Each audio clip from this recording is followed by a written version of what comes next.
Guys, എല്ലാവർക്കും സുഖമല്ലേ? ഇന്ന് നമ്മൾ ബ്രേക്ക്ഫാസ്റ്റ് റെസിപ്പിയാണ് റെഡിയാക്കാൻ പോണത്. മിക്ക ദിവസങ്ങളിലും നമ്മൾ ദോശ റെഡിയാക്കാറുണ്ട്. ദോശ ഉണ്ടാക്കുമ്പോൾ ഈ ഇൻഗ്രീഡിയൻസ് ഒക്കെ ചേർത്ത് റെഡിയാക്കി നോക്കൂ കേട്ടോ.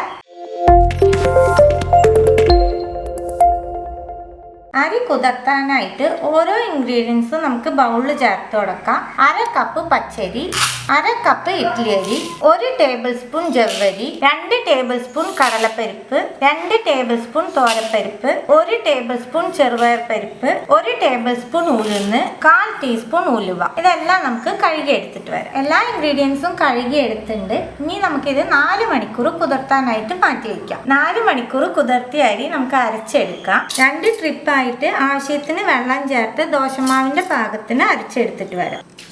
മാവ് അരച്ചെടുത്തിട്ടുണ്ട്. ഇപ്പൊ ആവശ്യത്തിനുള്ള മാവ് എടുത്തിട്ട് കുറച്ച് മാവ് ഞാൻ മാറ്റി വെക്കുകയാണ്. ഇത് റസ്റ്റ് ചെയ്യാനൊന്നും വെക്കണ്ടാട്ട, അരച്ച വഴിക്ക് തന്നെ നമുക്ക് റെഡിയാക്കാൻ പറ്റും. മാവിന് ആവശ്യമായിട്ടുള്ള ഉപ്പ് ചേർക്കാം. ദോശയ്ക്കുള്ള ചട്നി അരച്ചതിന് ശേഷമാണ് ദോശ റെഡിയാക്കുന്നത്. പാനിലേക്ക് 1 ടേബിൾ സ്പൂൺ ഓയിൽ ചേർക്കുന്നുണ്ട്. എണ്ണ ചൂടാകുമ്പോൾ 1 ടേബിൾ സ്പൂൺ കടലപ്പരിപ്പ്, 5-6 ചുവന്ന മുളക്, 4-5 വെളുത്തുള്ളി, ചെറിയ കഷ്ണം ഇഞ്ചി, കുറച്ച് വേപ്പില, ഈ സൈസിലുള്ള പുളി എടുത്തിട്ടുണ്ട് കേട്ടോ, അത് ചേർക്കാം. 1/4 ടീസ്പൂൺ ചെറിയ ജീരകം, എല്ലാം കൂടി നല്ലോണം ഒന്ന് വറുത്തെടുക്കുന്നു.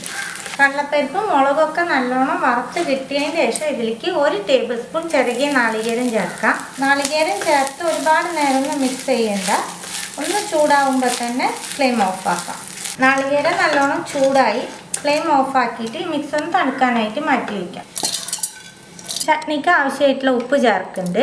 ആവശ്യത്തിന് വെള്ളം ചേർത്ത് ഫൈനായിട്ട് അരച്ചെടുത്തിട്ട് വരാം. ചട്നിയിലേക്ക് വറുത്തിട്ടേക്കാണ് കേട്ടോ. കടുകും മുളകും വേപ്പിലയും മാത്രമേ വറുത്തിട്ടിട്ടുള്ളൂ.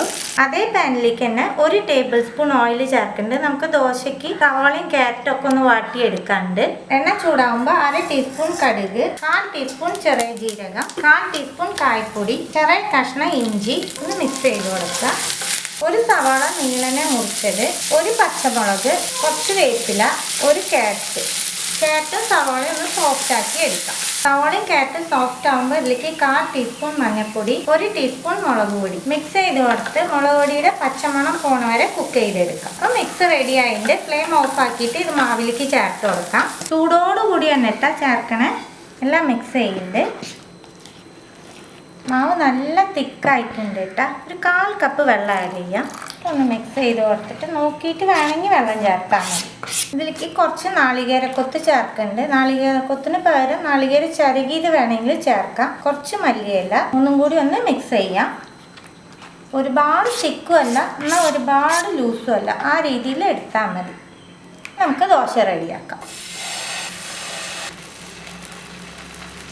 സൈഡിലൊക്കെ കുറച്ച് എണ്ണ സ്പ്രെഡ് ചെയ്ത് കൊടുക്കാം. ഒരു ഭാഗം റെഡി ആവട്ടെ. ഒരു ഭാഗം ആയിട്ട് നമുക്ക് മറിച്ചിട്ട് കൊടുക്കാം. അടിഭാഗം കൂടി റെഡിയാക്കി എടുക്കാം. എല്ലാ ദോശയും നമ്മൾ റെഡിയാക്കി എടുത്തു. തീർച്ചയായിട്ടും ട്രൈ ചെയ്യണട്ടാ. ഈ ദോശ ഉണ്ടാക്കുമ്പോൾ ഈ രീതിയിൽ തന്നെ ചട്നി അരച്ച് നോക്കുക. അടിപൊളി കോമ്പിനേഷനാണ്. അതുപോലെ കിഡിലൻ ദോശ എല്ലാവർക്കും ഒരുപാട് ഇഷ്ടമാവും. ട്രൈ ചെയ്ത് നിങ്ങളുടെ ഫീഡ്ബാക്കൊക്കെ അറിയിക്കും. പുതിയൊരു റെസിപ്പി ആയിട്ട് അടുത്ത വീഡിയോയിൽ കാണാം. See you. Bye.